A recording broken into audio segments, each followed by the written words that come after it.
Hi everyone, welcome back to another video, and today I want to do something a little bit different on the channel to celebrate my 28th birthday, which will soon happen in a few days. And in fact, by the time this video is edited and uploaded, yeah, I'll definitely be 28. So yes, to celebrate this, I finally wanted to do this video that I thought was really cool, that I've been seeing over the years, where people do their favourite film, from every year they've been alive. So it'll be quite fun to do this today, and this is not going to be a video where you should take this 100% seriously, which I'll get to, but yes.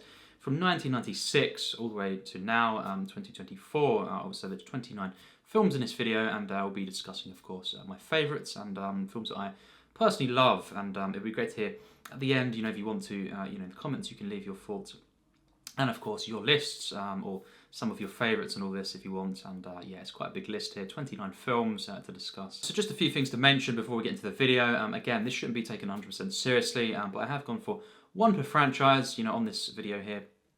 Just so I can talk about a variety of films, and also there'll be some trilogies or franchises where I've got a film and to represent that, and it's not going to necessarily be my absolute favourite of that franchise, that film, because I have kind of tweaked a few things just so I can talk about a variety of my favourites and different franchises that mean the most to me, and films that have come out over the last since 1996, of course, where.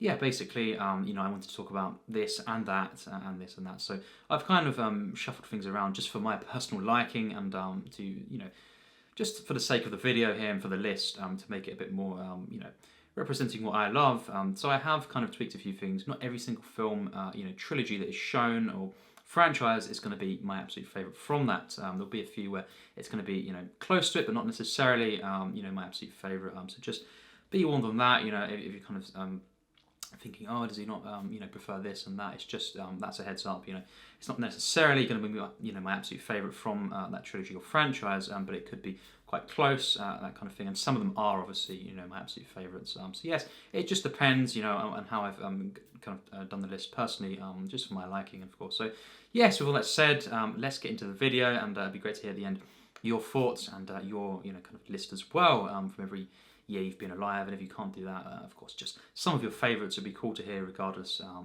that. So yes, let's start off with 1996, the year I was born, in August, of course.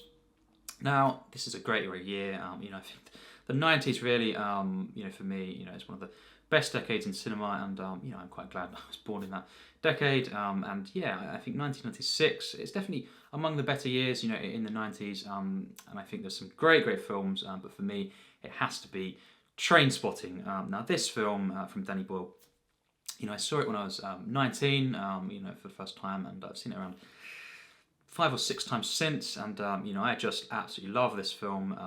Wow, seen quite a few of the Danny Boyles so far, but this one, wow, it's just so energetic. The characters, when I first saw this, I just couldn't believe, how the first half is just so energetic, and it's a very emotional film, this one, and just one that is, is quite a short film. All things considered, it's under 90 minutes, excluding the credits, and it's some cinematic ride for me, and it just goes by so quickly. But the investment in this very short amount of time with all these characters, this narrative, the way the story is told, all the narration, just the script, everything is perfect in this film for me personally. And I just think in terms of Danny Boyles, he is a great filmmaker, one of the best modern directors to me, but this one is one of the special ones for me, and I just think the way this is his second feature film, it's just unbelievable stuff, and it really is one of the most unique films in the way it's told, and these characters, the comedy as well, and all the, despite it being especially at first a very comedic film, it does become quite dark, and it is a very effective film. So yes, Trainspotting, one of my absolute favourites. This is easily my top 100 favourite films of all time. I've talked about on the channel before, but yeah, Trainspotting, one of my absolute favourites, and just an unbelievable, energetic, cinematic ride of the film. So yes, Danny Boyle with Trainspotting for 1996. So for 1997, again, we have a film full of energy, and this one is a bit different. This is actually my top 20 favourite films of all time, and again, saw it, kind of when I was I was 20 actually, yeah, when I saw this film for the first time. Certainly had been hearing about this over the years, and just was very intrigued by this. Got the steelbook in advance because I thought I'd probably end up loving this film based on what I've been hearing and seeing, and that is of course Boogie Nights from Paul Thomas Anderson. This film, certainly when I first watched it, and I, got the steelbook and sat down, set aside a time for this, I was blown away. I thought I'd love it, as I say, but did not expect me to, love this film that much. It just became a film overnight that I was, obsessed with, and seen it quite a few times since, 4 or 5 times, and in that same year, 2017, actually, I saw it, the February, the April, and then the December as well, because I just couldn't get enough of this film. That's quite rare, in recent years for me to actually do that with a film, and I like to savor films a bit more, and kind of rewatch them a bit more over time. But this film, wow, I couldn't believe it. The characters, the way this narrative unfolds, the ensemble nature, but how personal this is, and I think all the performances in this, Mark Wahlberg at his best, Burt Reynolds at his best. He's a classic actor, but everyone in this, are at their best really, and this is just one of those rare films. It really, really is. This very interesting, kind of subject matter, and it was not exactly the film that I was expecting going to see this, and I thought I'd really be, having a good time with this. But wow, what did I didn't expect this film to be that emotional, and it's just every single second of this film, it's just cinematic perfection. I think just Paul Thomas Anderson, wow, one of my absolute favourite, filmmakers, and this is not, I would say, the only film on this list from this director, but this truly is special to me, and is it his best? Wait for the ranking to come eventually, but wow, being in my top 20 favourites of all time, it truly is one of my absolute favourites, and I just think the use of music, the kind of the feel of the 70s and 80s that's portrayed in this film, and just the entire atmosphere of this film is one of the funniest as well, actually, for me, and it's just got everything really that I love about films all rolled into one, and it's just one of the most magical films ever made, and it's got human tragic elements, so complex, all these characters, and it's just these kind of family of outcasts really that are kind of banding together, and you see them interact, and it's just such a relatable film, and what can I say, it means so much to me, it's so inspiring, and every time I see this, it just brings me to tears, and I think it is one of the most inspiring magical films ever made. Next up, of course, another famous director, and for 1998, loads of great films again in this year, and it could have been The Thin Red Line, but I went for the war film of the year that I think is personally the best, and that is, of course, Saving Private Ryan.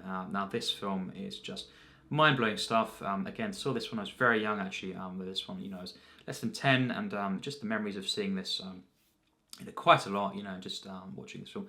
I loved watching war films, particularly back then, and I think this one is one of the greatest ones ever made. I think Spielberg, what he'd done in this film was so unique. The way he shot this, just the way he kind of told the story. The film is structured very interesting as well. The first act, middle, and then the final act is kind of like a callback, to the first act, in the structure, and just I won't get into the film if you've not seen it, but wow, truly one of those moving war films ever made. I think the John Williams score to this as well, absolutely stunning, and it's just wow, one of the greatest films ever made again, and I think since the Spielberg films, there's been some great films. He's not a director who has over the years, kind of gone off the rails or anything like this, declined. He's always bringing out, now and then, some great films. Recently, The Fabelmans, absolutely love that one. But yes, I think since this film, Saving Private Ryan, he hasn't topped it personally for me. There's been some great ones, been some masterpieces, but hasn't topped this film, and I think it's just one of the most special ones that he has made, and it's just the performances, Tom Hanks, everyone involved, absolutely stunning. The characters, getting invested in these characters, and it's just, again, it's such a moving film. The way it's told with such sincerity and humanity, it really is something else. Some of the best, kind of war scenes, in this, and very moving film, and I had to pick Saving Private Ryan for 1998. Final film of the 90s being 1999. This is actually for me one of the very best, possibly the top 10 best kind of years in film, actually, and it could even be better than 1994, although it's very much close, and I think there's so many masterpieces coming out this year, and again, it actually I realised that in the last few years when I watched quite a lot of the films I hadn't seen before in this year. So you've got Matrix, you've got of course Magnolia, which was very close to being my number one. You've got Toy Story 2, so many of these films, Fight Club, what can I say? all these masterpieces, but for me, the one that beats all of these films, even Magnolia, is Stanley Kubrick's final film, Eyes Wide Shut. Now, this one truly is one of the greatest films ever made. Again, well into my top 50 of all time, and this is one of the very best Stanley Kubrick films for me personally. You know, I do rank this above most of his films. You know, again, this is a one that I saw, you know, I was around 20, and just didn't really know what to expect with this one. But you know, at that point, I'd seen most of the Stanley Kubrick films, and you know, I was such a massive fan that, you know, I thought I'd probably end up loving this one, and I just didn't really know anything about this. I deliberately kind of eased off of, you know, seeing anything about the plot. Really, I just knew it was a mystery, very unique and strange film, some people had said, with Tom Cruise and Nicole Kidman, of course. So I watched this film, and you know, just in the daytime as well, but it still disturbed me, and I thought, wow, you know, it's a film that, you know, by the hour mark, I was so invested and, you know, obsessed with this film. You know, just it reels you in gently, and then, you know, for the rest of the film, it's just this, you know, kind of odyssey. You know, and it's one that I can't really explain, describe, but it's just, you know, so fantastical, dreamlike, and you know, it's a thriller, of course, a mystery that I'm just so invested in. This is, you know, it feels like a Hitchcock, one of the great ones, you know, to me, and as well, it's just so unique. I've not really seen any films like Eyes Wide Shut before, and it's got a lot of the Stanley Kubrick traits, but again, you know, it's very, very different, and you know, the style, the signature moments are there, but it's very much its own thing, and this is the final film that Stanley Kubrick made. You know, I think couldn't really have been a better film to go out on, and you know, I just think this film is one of my favourites. You know, I just think the investment into the characters, you know, romance in this film, and just the way in which Tom Cruise is playing this character. Probably for me, you know, this and Magnolia are his greatest performances, no doubt. And two films coming out the same year. Again, Magnolia was very, very close to being the number one, but I think this film here just takes the cake. And again, being the final Stanley Kubrick film, it really is one to go out on, and it means a lot to me, you know, as a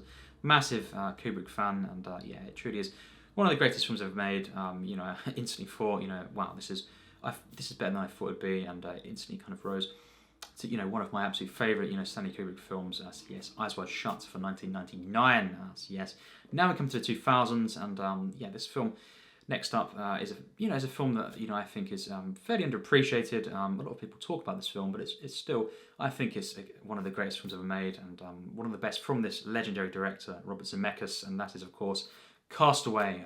This film I saw as a kid, and I think is one that actually has grown on me even more the more I've kind of grown up or grown older, and you know, I just think more and more I see this, it becomes more moving, and obviously as a kid, you know, I did cry at certain moments, but I think, you know, just the entire film, including, you know, the beginning and the final act, has become more kind of moving to me, and I just think, you know, obviously we know that I'm not going to get into the plot, but, you know, Tom Hanks, you know, in this film, again, gives one of his best performances, and, you know, I just think this film is so moving, it's so kind of inspiring, and it's just, wow, it's such an escapist film, but one that, you know, it's kind of tragic in places, of course, and it's just from start to finish. This one, you know, I think it really was one of the most human films, of course, and just yeah. If you've not seen this film, I highly recommend seeing it, and I just think, you know, it's one of the best Zemeckis films, and you know, Tom Hanks in this film gives one of the greatest performances. Really, very unique film in the way it's done, and it's just yeah, it's the one that every time I see this, as I say, it gets better and better. So yes. For 2000, that was Cast Away. Again, loads of great films, you know, in all these years, really. But Cast Away for me is the most personal one, and the one that every time I see this, I'm floored by it, and you know, quite speechless by the end of it. You know, the ending as well, the ending kind of sequence and the final shot, for me is one of the best in modern cinema, actually. So yes, the music as well. Alan Silvestri, one of the most, you know, kind of emotional scores, you know, really in film history, actually. So yes, that was Cast Away. And next up, we have a film or a trilogy to discuss, and one that truly is, you know, special to me. You know, when I talk about films I love on the channel, I've not really talked about this trilogy too much, although it is behind me, and that's, of course, The Lord of the Rings. Now, I've put The Fellowship of the Ring as the film to represent this trilogy, so there won't be any more appearing, you know, on this list, of course. I will say every single year, you know, 2001, 2 and 3, if I separated them and allowed them on the list, they'd all be number one of those years. That's how much I love this trilogy. And, you know, talking about films I love on the channel, you know, to say I love, you know, this trilogy is probably the biggest understatement, that I've given, on the channel. Again, I will be reviewing these films hopefully one day, but they mean so much to me, and they're so kind of personal and, and emotional to me. And I haven't actually seen these for a number of years, just because I like to these days savour it, and kind of wait for the perfect moment to kind of rewatch them. But I have seen The Fellowship of the Ring the most. I saw this when I was 5 years old, and just a bit later with The Two Towers. And I remember vividly hearing, that I wasn't allowed to go and see Return of the King because, it was a higher certificate, of course, being 15, and that was something I was very upset with because I'd been watching The Fellowship of the Ring and The Two Towers, on VHS and DVD at one point as well. Eventually, so many different times, and I was just obsessed with these films, and finally seeing Return of the King, and it just wow. What can I say?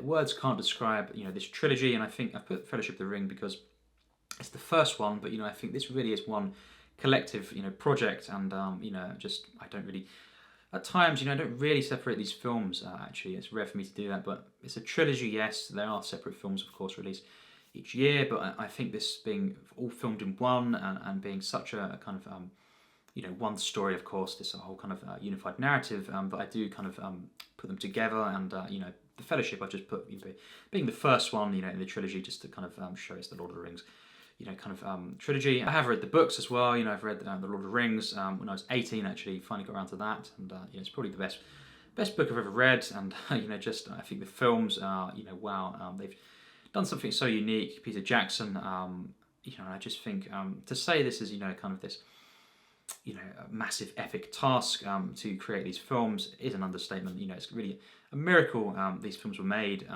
in the way they were, and to be this good. They really are above and beyond what films can be. And I won't say where these films are on my favourite list, but wait for that eventually. And when I talk about these films, I'm sure you'll get an inkling of how much I love them. And just again putting The Fellowship as the first one because that is the just it is this whole kind of trilogy. And I didn't want to kind of reveal what my favourite of the trilogy is. It could be The Fellowship, it could be another film in this trilogy, but yes, for now, the Lord of the Rings trilogy, the entire, all the films mean so much to me. I cannot stress that enough, and just seeing these from a very young age, especially The Fellowship of the Ring, it's just really defined my life. And the fantasy, epic, adventure films, I can just watch these films all day, but now these days I do tend to kind of spread them out and to really savour them. So yes, The Lord of the Rings, what can I say? There's no point in me even talking about these films because words cannot do them justice. And of course, yes,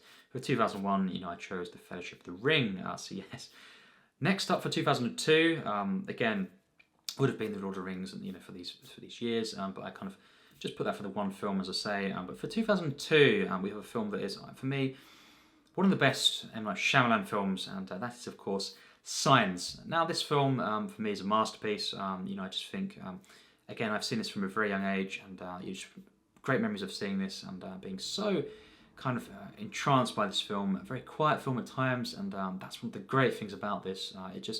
It's very, very subtle at times. I think it has got some kind of moments that are a bit more explosive, but I think very subtle film, gently reels you in, and I think this streak of films, from The Sixth Sense through The Village as well, I think they're all masterpieces for me, and personally, and I just think Signs is one of the best from this great director, and I think this streak of 4 films is unbelievable. It's one of the best in cinema history for me, and Signs is one of the greatest Shyamalan films. Just for the performances from Joaquin Phoenix and Mel Gibson as well. Just hilarious moments in this film with Mel Gibson, but it's so emotional, and it's just a film that explores faith, and just I think being a sci-fi film is very unique in the way it's kind of exploring this whole kind of concept, of course, of aliens, and I just think it really is one of the greatest films of modern times, and every time I see this, it gets better and better, and a hats off. It's very unique. There's not really any films like this in the way it's done. Definitely some things that similar to past films, but I think it's just very much an M. Night Shyamalan film, and it's so unique in that sense. And had to pick from 2002 Signs. Next up from 2003, we have, of course, Kill Bill Volume 1. So yes, what can I say? I've discussed, of course, Kill Bill on the channel before, and I chose Volume 1, again, for the sake of the list, it's not necessarily my favourite, or it could be the favourite of the two, but yes, Volume 1 is just one of the greatest action films ever made. This is a more, action-based film that's more leaning towards, of course, Asian cinema as well and its influence, and Volume 2 is more, kind of Western inspired, and, I think this one is shot in such a way, edited, that it really has such an effect on me. I was late to seeing this, 2013, so yeah, 2013 I saw this, and saw it in Blu-ray, and it was one of the first Blu-rays I ever got, and I just think from there, I was just hooked on this, and I had to see the second one, but I actually watched the first one again before that, and wow, just became some of my absolute favourite films, both of these volumes, and Tarantino, in many ways at his best. I won't kind of discuss what my favourite is, wait for the ranking that I do eventually for that, but Volume 1 for me, every single frame of this film is just perfection. I think the use of music, the performances of course throughout, just the way it's a very simple kind of revenge film, the beginning of this, but it's just creates this kind of epic adventure film that starts off this, of course, over 200 minutes in total for the two of them combined, and it's just an experience, watching these two back to back, really, but it's one of the best experiences that I've ever had, and seen this Volume 1 around 7 times, 8 times, over the years, and I just absolutely love this film. It's absolute perfection for me. And for 2004 we have a superhero film, and this is at least one of the very best superhero films to me personally, and that is of course Sam Raimi's Spider-Man 2. Now this one, what can I say? I've seen this trilogy over the years. In fact, I did see Spider-Man 3 at the cinema, and looking around to my brother at one point, just kind of in awe, because we saw Venom in that film, obviously, and the symbiote. But I think for Spider-Man 2, it's the one that I have always loved, and I think Spider-Man 1 as well. Perhaps as a kid, I will say I probably preferred, or it was at least very, very close to the second one for being my favourite. And I think over the years, really since I've been a teenager, I kind of realised that I do prefer the second film in the trilogy, and it's just the one with the most emotion, the kind of Shakespearean elements to this. It's just definitely a film that tops the first one in pretty much every way. The action, the performances here, Tobey Maguire is at his best in this film for me, and Doc Ock, of course, in this film as well. Alfred Molina, it's just gives one of the greatest performances in a superhero film ever, and of course, just every character in this film, the role they play in this, and the way it starts off and the way it ends to kind of set the third film, it's just perfection for me, and it's just it's got comedy, it's got drama, of course, kind of contemplative moments that are just so moving to me, and Aunt May in this film as well. It's just, everything in this film is so perfect, and it's easily my personal favourite Spider-Man film ever made, and it's just, from start to finish, mind-blowing. The way it's shot, the music, of course, even better in this film, from, of course, Danny Elfman, and, this could be the greatest Danny Elfman score, this and Edward Scissorhands as well, I personally think, but yeah, just... Wow, what a film this is, and one of the best, at least, superhero films ever made. So for 2005, we have a lot of great films, again, coming out in this year, but I had to pick, for number 1, Brokeback Mountain. So yes, this truly is, a stunning, stunning masterwork. I've seen this three times in my life, and every time I see this, it becomes more moving, more kind of affecting, and I just think the performances in this, the direction, of course, from Ang Lee, and I just think this is probably his greatest film for me, and I've not seen all of his films, but so far, this is just the one that is so personal, and it's just so emotional, this one, and I think just the way I get so invested, in this romance, this love story, and how it becomes very, very moving towards the end of the film, and I think the performances, of course, Heath Ledger, absolute legend, and as well Jake Gyllenhaal in this film. It's just a perfect film, and I think one of those moving kind of drama films to come out, this century. And yes, the way it's directed, the acting in this film, and just how kind of powerful the script is, and the way the narrative unfolds, and comes together. It truly is a legendary film, and an absolute masterpiece. So easily for me, it was no contest. 2005, not one of the best years in film, but some great stuff there, but yeah, definitely for me, Brokeback Mountain for number 1. And so for 2006, we have a franchise that for me, I've said before, is overall my favourite, in cinema history, taking into account the low points, the high points, and how many films in this franchise I absolutely love, and the enjoyment I've got over the years, from watching these films, and that's of course James Bond with Casino Royale. So yes, this film is one of the greatest Bond films ever made, and it's a film that when I saw it, when it first came out, I loved it, but it wasn't perhaps above some of the Bond films that I've been kind of watching over the years, growing up watching, and I think very soon over the next few years of watching it when I was kind of a teenager, I think it became one that I really did love more and more, and for the last 10 years or so, it has been one that I've put above most, at least, of these Bond films, and it's just perfection for me. Daniel Craig and his debut Bond film, it's just easily his best, and I think the performances in this, the way it's scored, I think this is just a legendary film, and I think as a Bond film, being the origins, of this character, and it feels so much, like Bond, but when it's by the end of the film that he kind of transforms, into this character truly, and I think the way this is done, the direction, of course, from Martin Campbell, obviously directing GoldenEye as well, and these two Bond films, some of the very best, at least, in the franchise, and I just think, this film, Casino Royale, from start to finish, it's epic, it's humorous, it's got the humour in the right moments, it's not too much, and it takes itself seriously, and I just think, as a Bond film, it means so much to me, as a massive Bond fan, of course, and I've talked about this film before on the channel, and what can I say?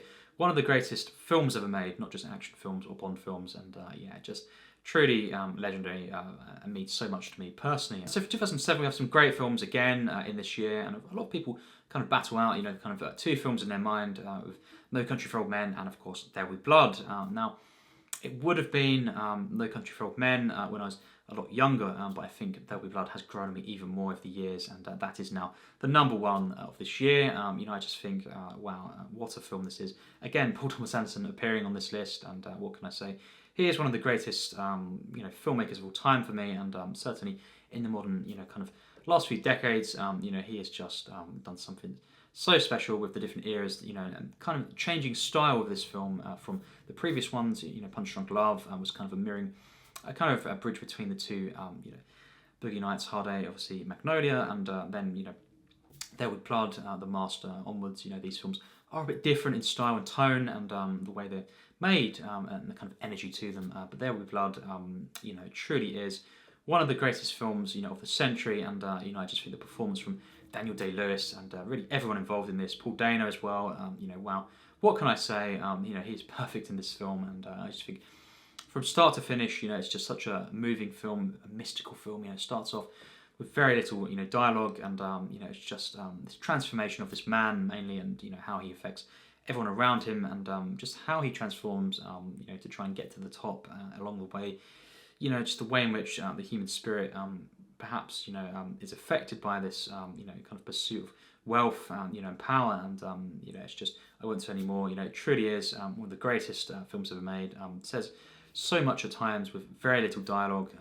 It's just for Paul Thomas Anderson to kind of, start making films in this very different way, and straight away kind of get it right, like this, I think is remarkable. It shows how, kind of versatile he is, and how, kind of how many layers he has, in that sense. Not to say the previous films were less powerful at all, but it's very different, and it's done in a very different way, and the way, it creates the period, and just the whole investment of this narrative is unlike any other film I've ever seen, really. So for 2008, we have another superhero film, and this truly is one of the greatest ever made, and that is, of course, The Dark Knight. What can I say about this film? It's just one of the great ones.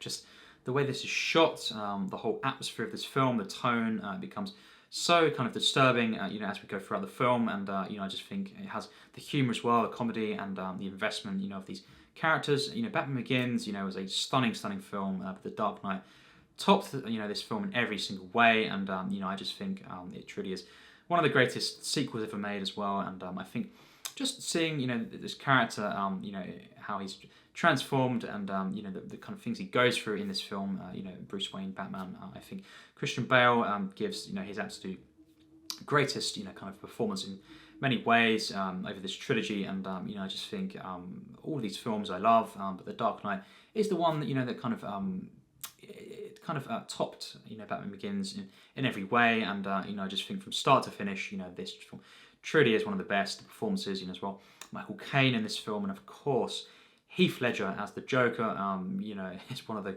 greatest performances, you know, in cinema history, and every time I see this, it disturbs me more and more, and it's just so much fun as well, you know, from start to finish. You know, the action in this film, you know, I personally think it's some of the best we've seen in, you know, modern cinema, and you know, I think the music as well. Wow, you know, I listen to this soundtrack, you know, all the time of these three films, particularly The Dark Knight and of course The Dark Knight Rises. But you know, I think just everything in this film, the kind of Shakespearean aspects of this, the tragedies, you know, in this, and the sense of hope.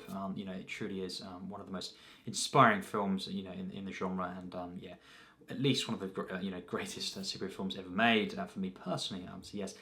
For 2009, we have another Tarantino film, and that's of course Inglourious Basterds. This film, you know, wow, saw this soon after it came out, and I think just really on all the rewatches, you know, I've had of this film, it's become one that I really have appreciated even more, and you know, I just think it's so kind of epic. You know, just the way this is told, it's so tense. This film, we've got layered sequences, you know, that are sustained for, you know, 10, 15, 20 minutes, you know, at a time, that are just so investing, and so kind of, yeah, on edge, you know, feeling. And I think the performances of this, and just the satisfying, you know, kind of nature of this film at times, it's just so much fun, and it's just, you know, this fun ride from Tarantino, but very, very moving as well, and has a lot to say, and you know, all in this kind of Tarantino style that he does. You know, it's just a very unique script, and the structure to the film is different to all the other Tarantino's, really, and I just think the way this film comes together in the final act, you know, as well, is truly something else. One of the best Tarantino films for me. So yes, Inglourious Basterds in 2009, and you know, I think all the performances as well. You know, Christoph Waltz, you know, once again in this film. You know, this and Django, you know, just unbelievable stuff. And you know, I think, yeah, just you know, the investment to all of the characters, you know, in this, and just, you know, how fun this film is and how epic it is. You know, it truly had to be for 2009. This one. So yes, 2010. Now we have so many great films.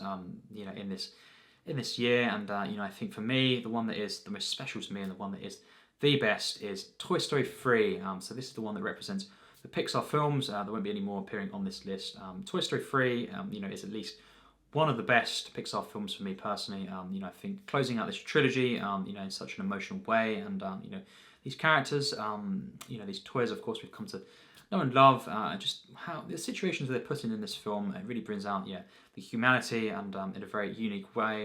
You know, I think the other two in the trilogy done this, but it's very different to Toy Story 1 and 2, and you know, I think the way in which it comes, you know, to a close, you know, truly is so moving, and you know, it's just one of my favourite, you know, kind of animated films, really, of all time. And you know, I didn't see this in the cinema, and you know, it took a little bit to see this film. But when I did, I was so blown away by this, and I think this is where it should have ended for me, personally. You know, with all respect, with the Toy Story films, I wasn't huge on Toy Story 4, and I don't think this, you know, at least with, you know, the same characters, I don't think they should have ever, you know, kind of followed it up. This film should have just ended here, and perhaps more Toy Story films, but with different, you know, characters. You know, not all these characters like Woody and Buzz. You know, they're some of the greatest in cinema history. The way they're defined, you know, just the voice acting in all these films, and I think Toy Story 3 represents, you know, such a kind of pinnacle of these, you know, Pixar films, and I just think they should have left it, you know, at that. But yes, Toy Story 3, one of my favourite films of all time again, and yes, that's for 2010. And for 2011, we have a franchise that I think I've not really talked about on the channel too much, but it does mean so much to me, and of course, Harry Potter and the Deathly Hallows Part 2. Now, this is the one that I've chose. This is unbelievable cinema. You know, I think the way in which I grew up watching these films, and you know, kind of loving particularly the first four, and then, you know, when the fifth one came out, I wasn't too sure on some of the, you know, things in that, you know, I will say, and the way basically the films, you know, were changing. But you know, I came round to them, and you know, I think by the time, you know, I saw Deathly Hallows Part 2, you know, in the cinema, you know, I was just appreciating all these films, and you know, I think the way in which this one came to a close, and you know, how moving it was, and I think really I loved at this point, you know, the entire franchise. But Deathly Hallows Part 2 is a special one. It really did kind of go above and beyond, you know, what these films have been doing, and I didn't really expect it to be as good as it was, despite, you know, being completely obsessed with the franchise. You know, and I saw this in the cinema, and you know, coming out of it, you know, it's one of the best, you know, experiences I've ever had, you know, with a film, and you know, I just thought that was, one of the greatest for me films ever made, and I think the way in which every single thread, of all the characters, kind of came to a close, and just the emotional journey we've been on, kind of, as I say, growing up watching these films and seeing, this one, it just, the way it kind of brought everything to a close, in this franchise, and the performances, are at their best, in this one. I just think everything about this, way it's shot, the music, it's just a true cinematic masterpiece for me personally. So yes, that was for 2011, Death Race Part 2. Now, for 2012, we have another Tarantino film, and this is the final one on the list to talk about, and that is, of course, Django Unchained.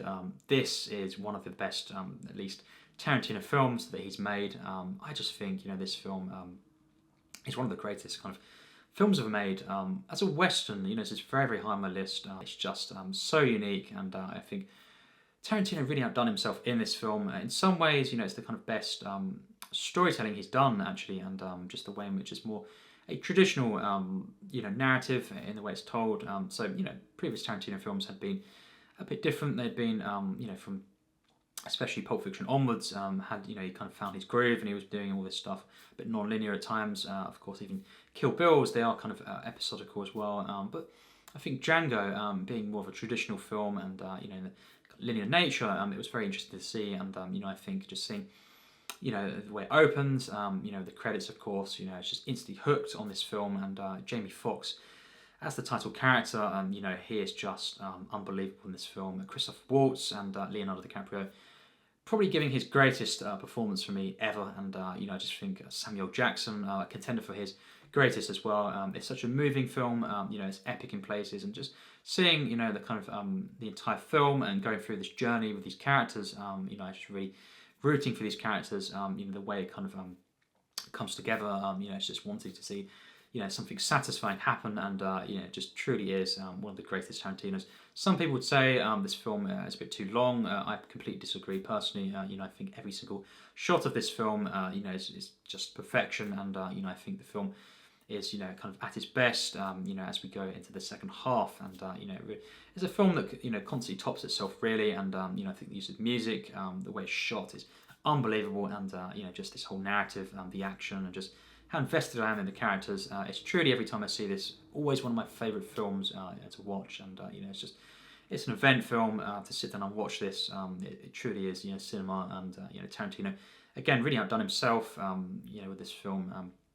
The films after this, from Tarantino, I don't think have lived up to it, but I think this is the last one that truly became one of my very, very favourite films, and it's just, I'll never forget, the first time I saw this film, and have seen it many, many times since, and one of my personal favourite films from this legendary director. So yes, 2013.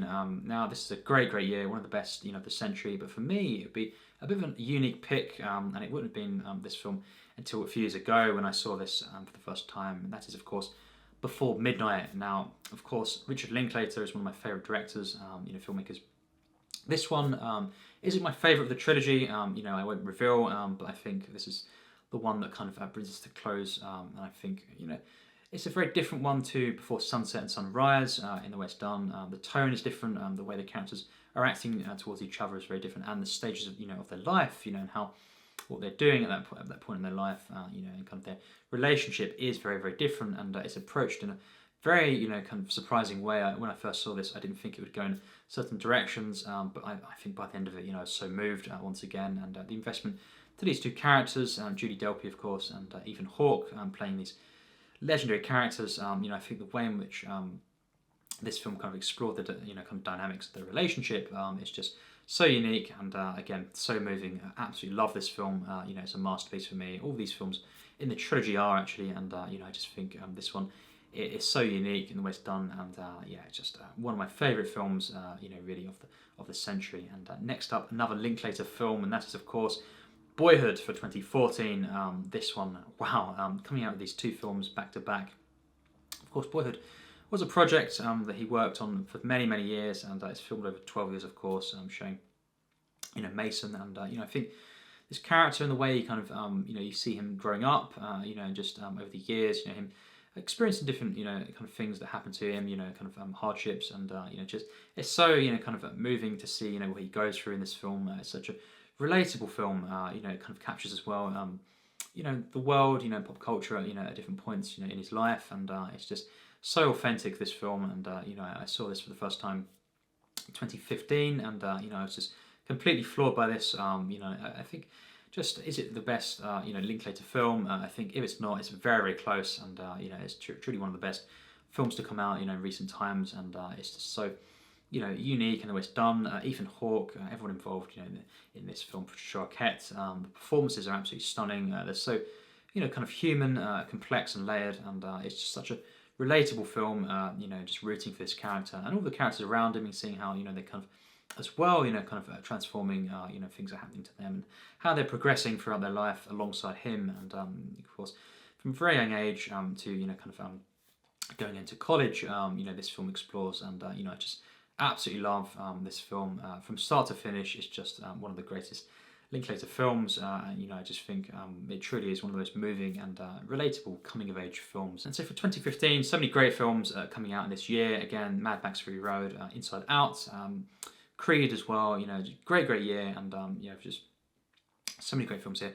But I think we have two films here that were battling out, and I had to kind of, is this the favourite film of the year? Maybe not quite. I'm not sure. It could be. On some days I would flip it with another film that I'll be kind of talking about very soon on this list. But yes, for number one of 2015, I chose The Force Awakens. Now, this is a franchise I absolutely love, and The Force Awakens, it truly is one of my favourites in this franchise. It doesn't quite live up to the original trilogy, of course, for me. No. But I think this film bring back the franchise, and of course, I have my thoughts on the way that the kind of sequels and stuff went. But The Force Awakens, just a return to form for sure. I saw this in the cinema, and again, it was one of my favourite kind of experiences in the cinema. I couldn't believe how good this film was, and the hype building up, from 2012, hearing about this, and just years of waiting, and finally seeing this film. It just kind of, it brought back the magic in some way, of the originals, and I just love the new characters we have, and of course the older characters as well returning, and the interactions, the way the action is done, and just the Star Wars, kind of lore, and the magic once again, the adventure feel. It's all here, kind of in this sense, and I just think the way this sequel trilogy started out, was just really a perfect start for me, and I love all the characters and the narrative, and just all the lightsaber fights as well, in this film, and the way it ends. It just gets me pumped up every time, and of course I have my, I'm not huge on the way that the franchise went after this film, but this is the one that really stands out to me as one of the best kind of blockbusters of modern times, and I think The Force Awakens is a masterpiece personally for me, and that's the one that I chose of 2015 to represent that. So yes, next up at 2016, again, now 2016 was one of the best for me, years of the decade, and better than 2015 as well. So yes, so many great films here, over 10 probably films that could have been, on the list, but for me it had to be La La Land. Now this one, wow, it's just one of the most magical, uplifting, kind of musicals to me. It's one of my very favourite, musicals, of all time, and I just think the performances, the way the film opens up, just how investing it is, how fun and kind of joyous it is, but it is very, very, dark at times, and it does go in certain ways that are very, very moving, in this film, what's going on with the characters, and just, I think Emma Stone in this film, Ryan Gosling as well, I think, and Damien Chazelle, the way he kind of directed this film, unbelievable stuff, just to kind of make a film like this. Whiplash as well is another great film from this director, but I think La La Land is my personal favourite of what I've seen. I think just as a musical, and kind of, I wish we'd be seeing more films as good as this. Now in terms of musicals, there's been some ones that are cool, but La La Land really stands out among them. And I think just every time I see this, it just puts a smile on my face, and it brings me to tears as well. It's just such an investing film, one that really reaches for the stars, and the execution of this is unbelievable from start to finish. This is a perfect musical, and it's just wow, one of the best films to come out in the last decade. So yes, that was at 2016. For 2017 we have It. Now chapter 1 of It is one of my favourite horror films of all time. I just think the way in which kind of this is made. It's the first film, of course, true film of this kind of book, the Stephen King novel, of course. And I think the miniseries as well, is obviously made for TV. I've seen that as a kid, but this one, the actual first film that you have, is truly one of the best horror films. They got all the characters right. Andy Muschietti directed this film perfectly. I think Pennywise, for me, is the best portrayal of him, and I think just throughout this film, it's so nostalgic, kind of this coming of age film.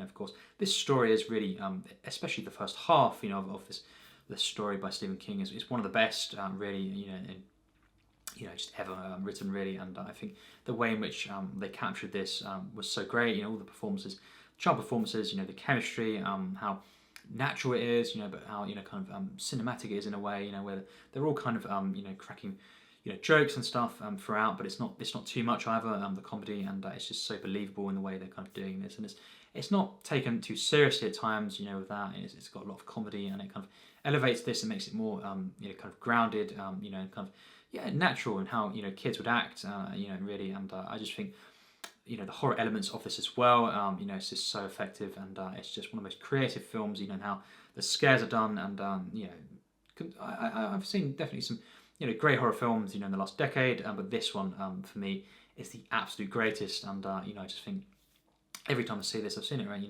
5 times, so now, and I just love this film so much. It gets better and better, and it's one of the most enjoyable horror films that I've seen personally. I saw it in the cinema as well, which was a great experience. I couldn't believe how perfectly for me they kind of done this film, and it's just chapter 2 I really like as well, but chapter 1, it's from 2017. I truly adore this film, and it's one of my favourite horror films of all time. For 2018, we have a franchise that I did nearly mention. For 2015, and of course, we have Mission Impossible Fallout. So yes, one of the greatest action films ever made. As I say, I would have mentioned this perhaps for 2015.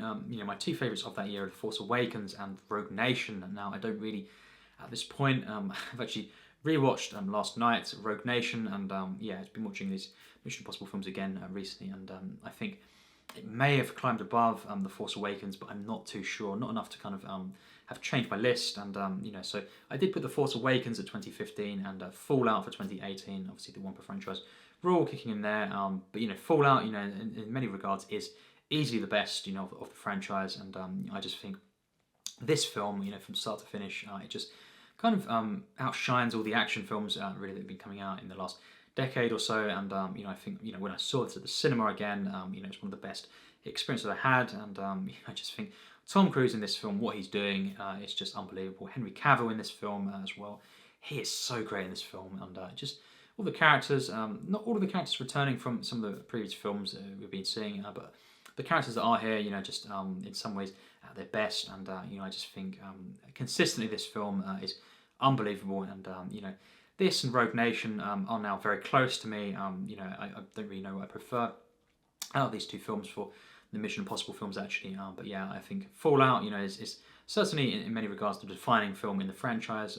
Dead Reckoning as well, I saw that recently, nowhere near as good as these films, and very disappointing to me. But Fallout, is just for an action film, for a Mission Impossible film, it's just an unbelievable, monumental achievement. Just throughout, this film, Act 1, 2, and 3 are just flawless to me, and just so investing. The spy aspects of this, and just how emotional it is as well. Kind of seeing how these characters are interacting. It truly is one of the best action films ever made, and certainly one of the best, of the century. So for 2019, we have Avengers Endgame. Now, this film, wow. Again, one of my favourite, kind of superhero films, and this one I chose to represent, the MCU. And for me, check out my ranking, for that I've done recently. But yes, just this one kind of brings it all together, in such an emotional way, and just the way in which it's directed by the Russos, and all the characters, their arcs, and how it all wraps up, this film, just being this 3-hour epic, it's just one of the greatest, achievements for me in modern cinema, and I just think the way it moves me, how fun it is as well. Still, it's not a film that, it's just this kind of somber, film. It really is, one of the most energetic films in the MCU. How fun it is, just the way in which these characters are interacting as well, and how they all come together in this film. It truly is an unbelievable achievement, and one of my favourite superhero films of all time. That's, yes, Avengers Endgame for 2019. Now we have, rounding off this this list with a few films here from the 2020s. Now, for me, films have personally, they've gone downhill, definitely. And, I think there have been some great films, but it's definitely been a time in cinema where I've been very disappointed overall. And, I think it's not been, something I've been enjoying as much. Most of the films have been coming out gradually. We've been, for me personally, going downhill, over these years as well. But 2020 still had some particularly great films, in this year, in 2021 as well. But for 2020, I had to pick another round. This is an unbelievable film. Thomas Vinterberg, directing this film. I just think, this is, really such a kind of interesting film, the way it kind of starts out. I wasn't expecting, how this film progressed. Very surprising.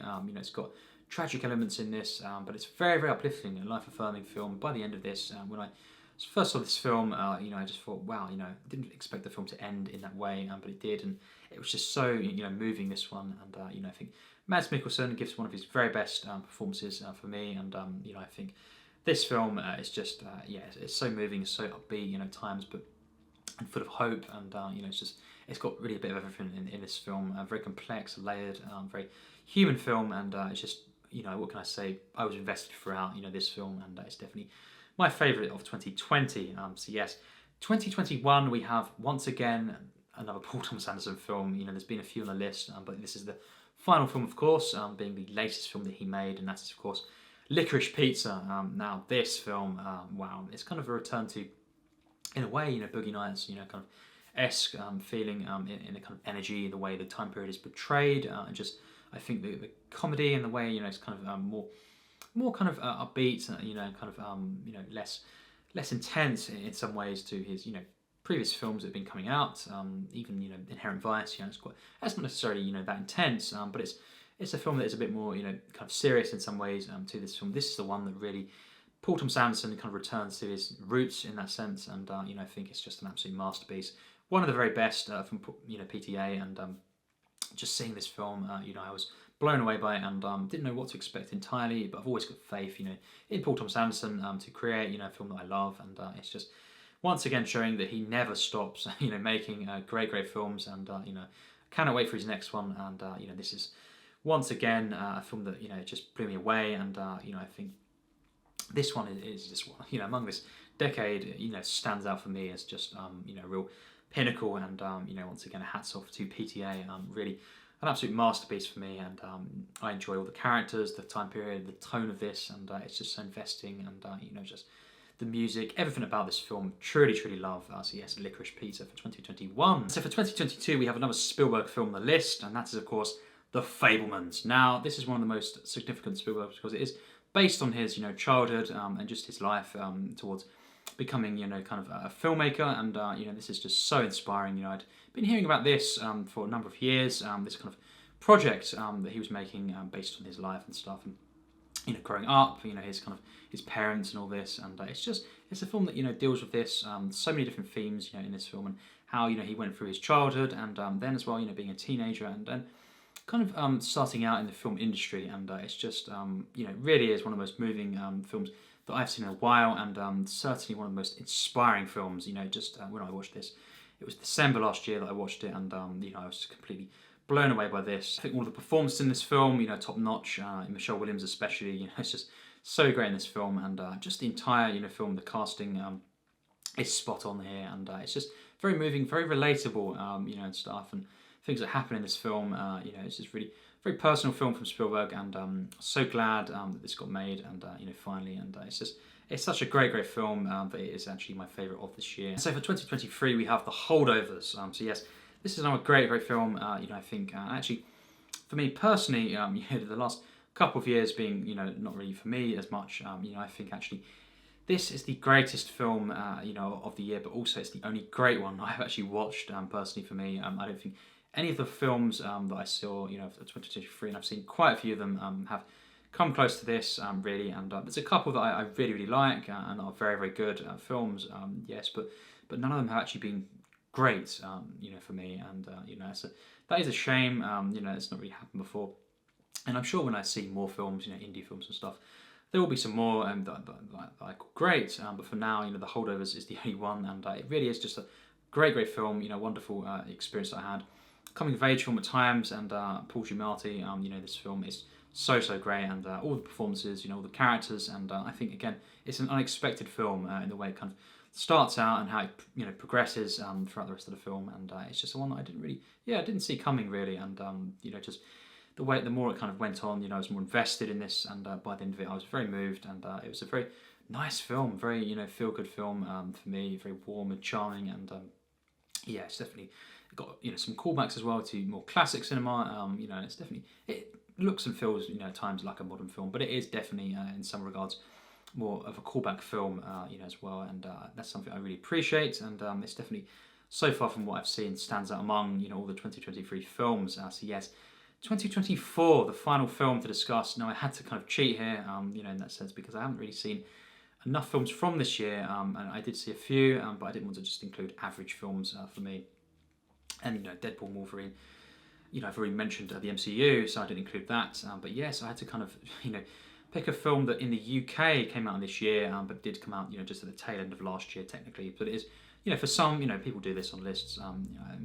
For the sake of this list only, I will be considering this a 2024 film, and that is of course The Iron Claw. Now this is a film about this wrestling family that I really was very moved by, and I think I'm seeing it quite recently. I think this is very good. The characters, the performances.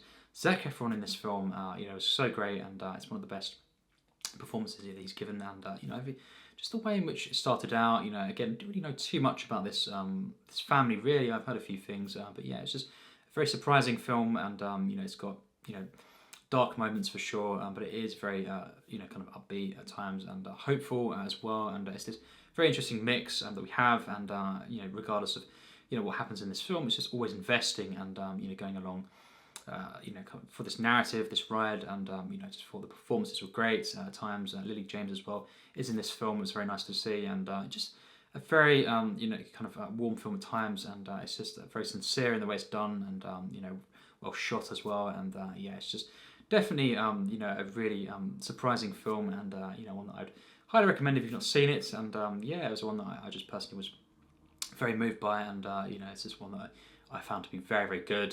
So yes, that was The Iron Claw for 2024. Again, a UK release for 2024, and at the tail end of last year for the original release, the US release and stuff. So yes, I had to do that because I didn't want to kind of just include average films of the few that I've seen of this year. But yes, that's the list. That's my thoughts. Of course, what do you think on this? It'd be great to hear your thoughts on these films that I've mentioned, and also providing your list.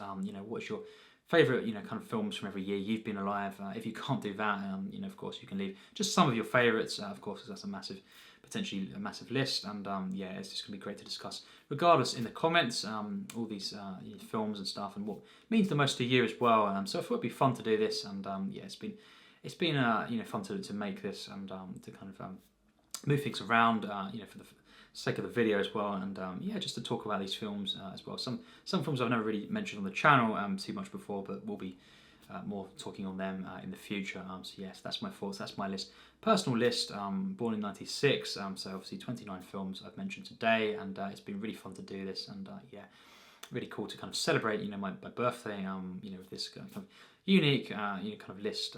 So yes, that's my thoughts. What do you think? Again, leave your thoughts in the comments and all your kind of list as well, if you want, and we can discuss all things cinema. So yes, as always, take care and thanks for watching.